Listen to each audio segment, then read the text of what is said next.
విహారి కనక మహాలక్ష్మి దగ్గరికి పరిగెత్తుకుంటూ వచ్చి, లక్ష్మమ్మ మీరు ఇక్కడున్నారా? ఈరోజు నేను చాలా సంతోషంగా ఉన్నానని చెప్పి పండు అంటూ ఉంటాడు. ఎందుకు పండు, ఏమైందని చెప్పి కనక మహాలక్ష్మి అడుగుతూ ఉంటుంది.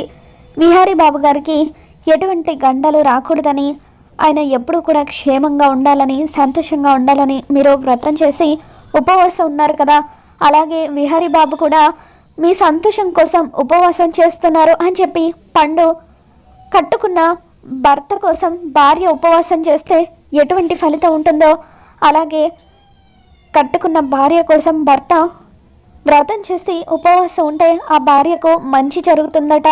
అందుకే నేను కూడా ఉపవాసం చేస్తున్నానని విహారి పండుకి చెప్పిన మాటల్ని పండు కనక మహాలక్ష్మికి చెప్పడంతో ఇక తను ఎంతగానో ఆనందపడిపోతూ ఉంటుంది. ఇక అప్పుడే అక్కడికి వచ్చిన యమున వాళ్ళిద్దరి మాటలు విని ఒక్కసారిగా షాక్ అవుతుంది. మరి విహారి కనక మహాలక్ష్మి ఇద్దరు భార్యాభర్తలు అన్న విషయం యమునకి తెలిసిపోయిందా?